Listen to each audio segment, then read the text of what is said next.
नमस्कार, मैं नीतू स्वागत करती हूँ आपका हमारे शो आपके शहर में। कर जम्मू कश्मीर को लेकर प्रोपेगेंडा फैलाने से बाज नहीं आ रहे हैं। इस कड़ी में उम्मीद के अनुरूप पाकिस्तान के प्रधानमंत्री इमरान खान ने शनिवार तड़के संयुक्त राष्ट्र महासभा में कश्मीर का राग अलापा शांति के लिए भारत को जिम्मेदार करार देते हुए कहा कि यह भारत की जिम्मेदारी है कि वह सार्थक रूप से जुड़े। इसके बाद राइट टू रिप्लाई अधिकार का इस्तेमाल करते हुए भारत की यूएनजीए में फर्स्ट सेक्रेटरी स्नेहा दुबे ने पाकिस्तान के वजीर आजम को जमकर फटकार लगाई। स्नेहा दुबे ने पाकिस्तान को वैश्विक आतंकवाद की शरण स्थली करार देते हुए भारत के अंदरूनी मामलों में बेजा हस्तक्षेप बताया। इमरान खान ने अपने संबोधन के दौरान कश्मीर का मुद्दा उठाया, कहा कि दक्षिण एशिया में स्थायी शांति जम्मू कश्मीर विवाद के समाधान पर निर्भर करती है। यही नहीं, शांति स्थापित करने का ठिकरा भारत पर फोड़ते हुए उन्होंने कहा कि पाकिस्तान के साथ सार्थक परिणामोन्मुखी जुड़ाव के लिए अनुकूल माहौल बनाने की जिम्मेदारी भारत की है। भारत के खिलाफ भरे जहर को उगलते हुए पीएम नरेंद्र मोदी की सरकार को फांसीवादी करार दिया। कहा कि आरएसएस भाजपा मुस्लिमों को निशाना बना रहे हैं, मुस्लिमों के साथ भेदभाव किया जा रहा है। इमरान ने यह भी आरोप लगाया कि भारत ने कश्मीर पर जबरन कब्जा कर रखा है। इमरान खान के इस अनर्गल प्रलाप का जवाब देते हुए स्नेहा दुबे ने इमरान खान को जमकर खरी खोटी सुनाई। उन्होंने कहा कि संयुक्त राष्ट्र महासभा के सभी सदस्य देश भली भांति जानते हैं कि आतंकियों की मदद शरण देने का पाकिस्तान का इतिहास रहा है। आतंकियों को पल्लवित पोषित करना उसकी कूटनीति बन चुकी है। स्नेहा दुबे ने आतंकवाद के लिए पाकिस्तान को सीधे तौर पर कटघरे में खड़ा करते हुए कहा कि यह एक ऐसा देश है जो खुलेआम आतंकियों को न सिर्फ वित्तीय मदद देता है बल्कि उन्हें हथियार मुहैया कर प्रशिक्षण भी देता है। इमरान खान के कश्मीर मुसलमानों के अनर्गल प्रलाप पर स्नेहा दुबे ने कहा, जम्मू कश्मीर लद्दाख भारत का अंग है। इसमें वह इलाका भी शामिल है जिस पर पाकिस्तान ने अवैध कब्जा कर रखा है। भारत चाहता है कि पाकिस्तान अविलंब अपने कब्जे को खाली कर दे। ब्यूरो रिपोर्ट CFI समाचार। अमेरिका के 3 दिनों के दौरे पर पहुंचे प्रधानमंत्री नरेंद्र मोदी ने शुक्रवार को व्हाइट हाउस के ओवल दफ्तर में राष्ट्रपति जो बाइडेन के साथ मुलाकात की। कोरोना, क्लाइमेट चेंज समेत कई गंभीर मुद्दों पर दोनों देशों के नेताओं के बीच बातचीत हुई। हालांकि बैठक के दौरान दोनों कई बार हंसते हुए भी दिखाई दिए। कभी अमेरिकी राष्ट्रपति जो बाइडेन की पीएम मोदी की किसी बात पर हंसी आ गई तो कभी पीएम मोदी बाइडेन की किसी बात पर खुद को हंसने से नहीं रोक सके।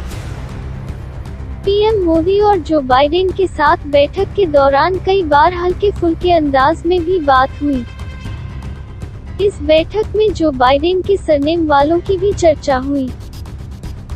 पीएम मोदी ने जो बाइडेन से उनके पैतृक संबंधों के बारे में भी जानकारी दी। पीएम मोदी ने कहा कि उन्होंने खूब ढूंढा और अपने साथ बाइडेन सरनेम से संबंधित डॉक्यूमेंट्स लेकर आए। इसके बाद बाइडेन के चेहरे पर मुस्कान दिखाई दी।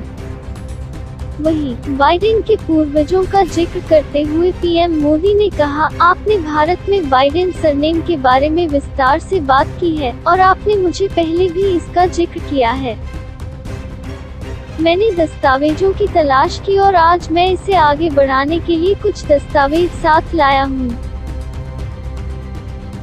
शायद वे आपके लिए उपयोगी होंगे। इसके जवाब में बाइडेन ने कहा, मैं इसे कभी भी ट्रैक नहीं कर पाया, इसलिए उम्मीद है कि इस बैठक के जरिए से उस उद्देश्य को पूरा करने में मदद मिलेगी। इस टिप्पणी से प्रधानमंत्री मोदी सहित बैठक कक्ष में मौजूद लोग हंसने लगे। बता दें कि मोदी उस समय का जिक्र कर रहे थे जब 2013 में अपने मुंबई दौरे के दौरान बाइडेन ने लोगों को बताया था कि उनके दूर के रिश्तेदार मुंबई में रहते हैं। ब्यूरो रिपोर्ट CFI समाचार। अमेरिका के वाशिंगटन डीसी में क्वाड मीटिंग में भारत के प्रधानमंत्री नरेंद्र मोदी, राष्ट्रपति जो बाइडेन, जापान के प्रधानमंत्री योशिहिदे सुगा और ऑस्ट्रेलिया के प्रधानमंत्री स्कॉट मॉरिसन समेत अन्य नेताओं ने हिस्सा लिया। समाचार एजेंसी ANI के मुताबिक क्वाड लीडर्स समिट में अमेरिका के राष्ट्रपति जो बाइडेन ने कहा कि वैश्विक आपूर्ति को बढ़ावा देने के लिए भारत में वैक्सीन के अतिरिक्त 1 बिलियन डोज के उत्पादन की हमारी पहल ट्रैक पर है। जब हम 6 महीने पहले मिले थे तो हमने स्वतंत्र और खुले इंडो पैसिफिक के हमारे एजेंडे को आगे बढ़ाने के लिए प्रतिबद्धता जताई थी। आज मुझे यह कहते हुए गर्व हो रहा है कि हम इस दिशा में उत्कृष्ट प्रगति कर रहे हैं। वहीं प्रधानमंत्री नरेंद्र मोदी ने कहा कि पहली फिजिकल क्वाड समिट ऐतिहासिक पहल के लिए राष्ट्रपति जो बाइडेन को बहुत बहुत धन्यवाद। हम 2004 की सुनामी के बाद इंडो पैसिफिक क्षेत्र की मदद के लिए एक साथ आए थे।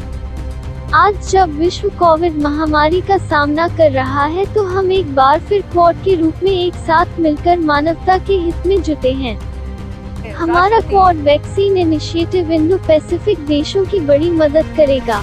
अपने साझा लोकतांत्रिक मूल्यों के आधार पर क्वाड ने पॉजिटिव सोच, पॉजिटिव अप्रोच के साथ आगे बढ़ने का निर्णय लिया है। सप्लाई चेन हो या वैश्विक सुरक्षा, क्लाइमेट एक्शन हो या कोविड रिस्पांस या टेक्नोलॉजी में सहयोग, इन सभी विषयों पर मुझे अपने साथियों के साथ चर्चा करने में खुशी होगी। हमारा क्वाड एक तरह से फोर्स फॉर ग्लोबल गुड की भूमिका में काम करेगा। सूत्रों के मुताबिक अक्टूबर से वैक्सीन का निर्यात फिर से शुरू करने के भारत के फैसले का क्वाड बैठक में सभी ने स्वागत किया। क्वाड वैक्सीन पहल के लिए बायोलॉजिकली अक्टूबर 2021 तक जैनसिन वैक्सीन की 1 मिलियन डोज का उत्पादन करेगा।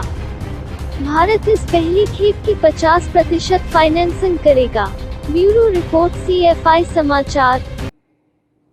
जी हाँ, आज के लिए बस इतना ही। रुकते हैं, कल फिर मिलते हैं same time same programme same channel में। तब तक के लिए हमारे चैनल CFI समाचार को सब्सक्राइब करना ना भूलें। नमस्कार।